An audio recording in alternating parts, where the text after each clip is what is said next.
Power star Pawan Kalyan నటించిన Harihara Veeramallu cinema July 24న దేశవ్యాప్తంగా విడుదల కానుంది. ఇప్పటికే ఈ సినిమా ట్రైలర్ విడుదల కాగా అభిమానుల నుంచి సూపర్ రెస్పాన్స్ వస్తోంది. మతం కారణంగా హిందువులపై జరిగే దురాగతాలకు వ్యతిరేకంగా నిలబడే యోధుడి పాత్రలో పవన్ కళ్యాణ్ నటిస్తున్నారు. ఔరంగజేబుతో పోరాడే యోధుడి గాథగా ఈ సినిమా తెరకెక్కనుందని తెలుస్తోంది. విడుదల తేదీ దగ్గరికి రావడంతో ఈ సినిమా ప్రమోషన్స్ను చిత్ర బృందం ప్రారంభించింది. అయితే ఇప్పటి వరకు పవన్ కళ్యాణ్ ఎలాంటి ప్రమోషనల్ ఈవెంట్స్లోనూ పాల్గొనలేదు. దీంతో ఈ సినిమా ప్రీ రిలీజ్ను భారీ ఎత్తున నిర్వహించాలని మేకర్స్ ప్లాన్ చేస్తున్నారు. ఇందులో భాగంగానే హరిహర వీరమల్లు ప్రీ రిలీజ్ ఈవెంట్కు ఉత్తరప్రదేశ్ ముఖ్యమంత్రి యోగి ఆదిత్యనాథ్ను అతిథిగా ఆహ్వానిస్తున్నట్లు తెలుస్తోంది.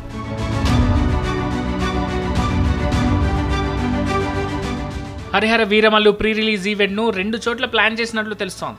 మొదట జూలై 17న వారణాసిలో జరిగే ఈవెంట్లో ఉత్తరప్రదేశ్ ముఖ్యమంత్రి యోగి ఆదిత్యనాథ్ ముఖ్య అతిథిగా పాల్గొంటారని సమాచారం. యోగితో పాటు ఉత్తరప్రదేశ్ మంత్రులు, భోజ్పురి చిత్ర పరిశ్రమకు చెందిన కొంతమంది నటులు కూడా ఈ కార్యక్రమానికి వస్తారని ప్రచారం జరుగుతోంది.